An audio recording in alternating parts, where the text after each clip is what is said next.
Hello, Thrivers! Are you a woman who enjoys unwinding with a glass of wine or a cocktail at the end of the day? I am, but as much as I'd like to ignore the truth, I'm going to tell you about 5 ways that alcohol affects women as we age. Not just our brains, our bodies, and appearance, but also our precious sleep. I'll be uncovering the painful truth when it comes to alcohol and how our tolerance to it decreases once we hit our 40s and 50s.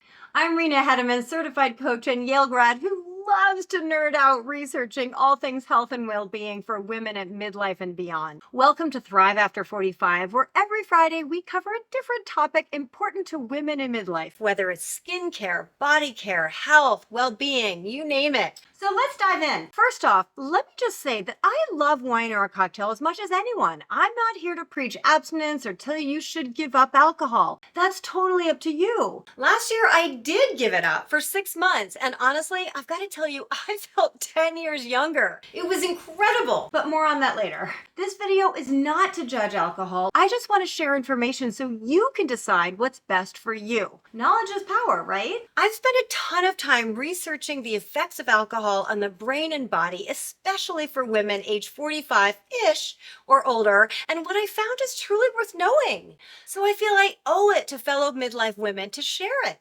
Okay, let's first talk about sleep. Sleep is obviously crucial for health, yet in our 40s and 50s, it's often disrupted because our hormones are wildly fluctuating during the years of perimenopause. And alcohol, whether it's a glass of wine with dinner or a cocktail at social gatherings, disrupts the architecture of your sleep, which is so ironic, right? Because many turn to alcohol to relax at the end of the day, believing it helps us sleep. And it does. At first. So here's what happens. You have a drink, or maybe 2, and the alcohol stimulates the pleasure center of your brain as your blood alcohol level rises. But after several hours, your blood alcohol level starts to decrease again, so you start to feel sleepy. Your brain knows your body has a chemical depressant in its system, so it releases adrenaline and cortisol, which act as stimulants. So no wonder you can't sleep. Sometimes I'm so wide awake, I start making lists and composing emails in my head in the middle of the night. Does that happen to you? Tell me in the comments. I read them all. You want to go back to sleep, but your brain just won't sit still. And here's another twist. Not only does alcohol significantly disrupt the amount you sleep, but the sleep you do get is significantly lower in quality. And quality sleep is essential for healing and repairing cells, skin and muscle tissue, better brain function, including focus, memory, and problem solving, productivity, improved mood and energy, reduced risk of chronic disease, and a stronger immune system. And did you know that alcohol suppresses melatonin production and disrupts your circadian rhythm? Alcohol interferes with REM sleep, which is the most restorative sleep phase. You may get more REM sleep in the first few hours after alcohol, but then the alcohol robs you of REM in the second half of the night, which means you're more likely to wake up feeling tired even if you were able to sleep through the night. So the science is clear. Regular consumption of alcohol can lead to chronic sleep disturbances. Such a bummer. Okay, moving on to our brain, the command center of our body. Our brain is highly sensitive to the effects of alcohol, too. According to Dr. Andrew Huberman, professor of neurobiology and ophthalmology at Stanford School of Medicine, if you're consuming even just 7 to 14 drinks per week on average, that could be 1 or 2 a night, or 3 or 4 or more on a Friday and a Saturday, it's likely there's going to be some degeneration of your brain.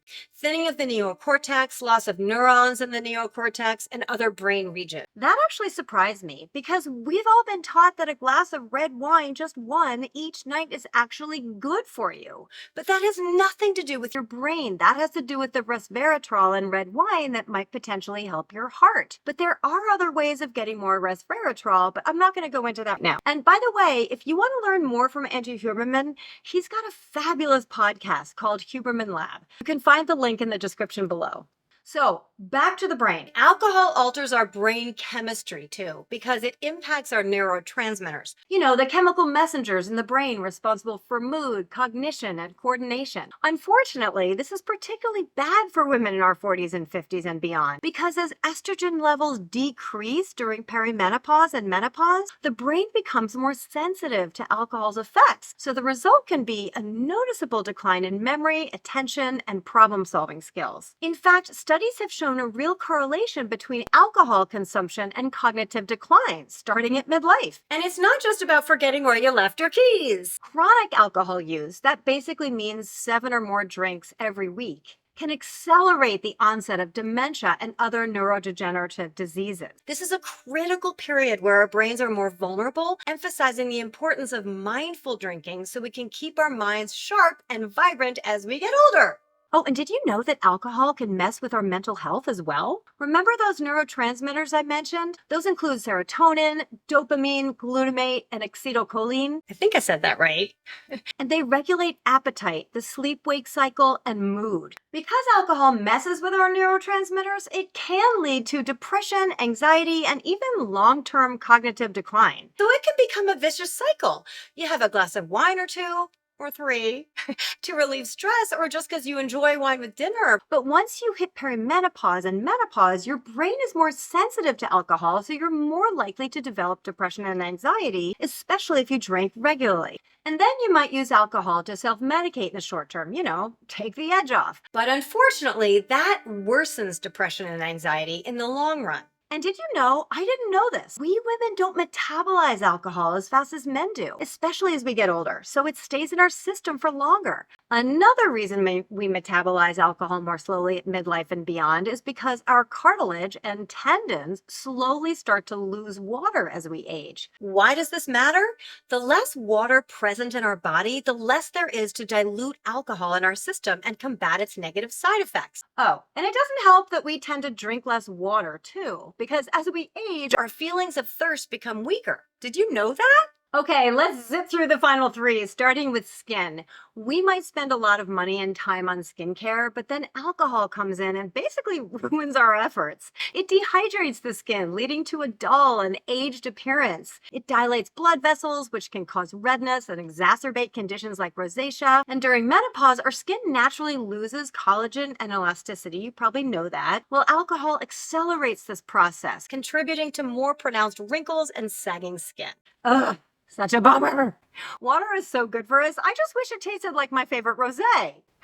Okay, so we've talked about sleep, the brain, and skin. Number 4 is muscles and bones. Alcohol interferes with the body's ability to build and maintain healthy muscle tissue and bone density. Here's why. As estrogen decreases beginning in your 30s, but especially in your 40s and 50s, your bones become more susceptible to alcohol's negative impact, increasing the risk of osteoporosis. For muscles, alcohol can lead to increased soreness and longer recovery times, making it harder to stay fit and active. And number 5, let's not forget the liver, our body's primary detoxifier. Alcohol puts an enormous strain on the liver. Over time, this can escalate from fatty liver disease to more severe conditions like cirrhosis and liver cancer. In an interview with NBC News, Dr. Lisa Ganju, an associate professor in the Division of Gastroenterology and Liver Disease at NYU, says many women aren't aware of how toxic alcohol is to their bodies. She reports seeing more and more midlife women with liver disease and pancreatitis. I personally have a good friend who died from liver disease just a few years ago. It's very real. Losing her was very, very sad. So what's our takeaway from all this? It's about balance and awareness. Understanding how alcohol interacts with our changing bodies during midlife empowers us to make choices that support our health and well-being. Now let me quickly share something personal with you. Last year, I did dry January, starting on New Year's Day, meaning I gave up alcohol for the month of January. At the end of the month, I decided to keep going in February and then again in March. Well, I ended up having no alcohol for 6 months, and I have to admit, I felt amazing. Now, 6 months is a big commitment, but 31 days is so doable, you guys. Want to do it with me starting on January 1st? I'll help you, I promise. I won't lie, when I did try January last year, the initial 2 weeks were definitely challenging. I really loved the taste of wine, so I really missed it in the beginning. But I found ways to distract myself, and every week got easier. By the end of the month, I was really used to it, and I felt so much more energetic and alert, way less fog brain. After 6 months, I honestly felt like I had turned back the clock by 10 years. The transformation was incredible. My mental clarity, my physical energy, it was like I had tapped into a hidden fountain of youth. And I want to feel like that again. So here's my invitation to you. Join me for Dry January. There's no charge, just a community of inspiring midlife women just like us, supporting each other. Grab a friend or two. Doing this together makes it so much more achievable and fun. I'll be there with you every step of the way. Are you with me? If so, click the link below in the description. It's totally free. Imagine starting your year with a burst of energy, clarity, a sense of accomplishment. It's not just about giving up something, it's about gaining so much more. There's power in numbers. Together we can discover how vibrant and energetic we can truly feel. Let's do this together and make it an incredible start to our year. Oh, and one more thing. If you liked this video, please click like and share it with your friends. With or without Dry January, everyone deserves to know how alcohol affects us differently, especially as we get older. And I'd love to hear your thoughts in the comments. I read all of them, and I promise to respond to you personally. Happy holidays, everyone!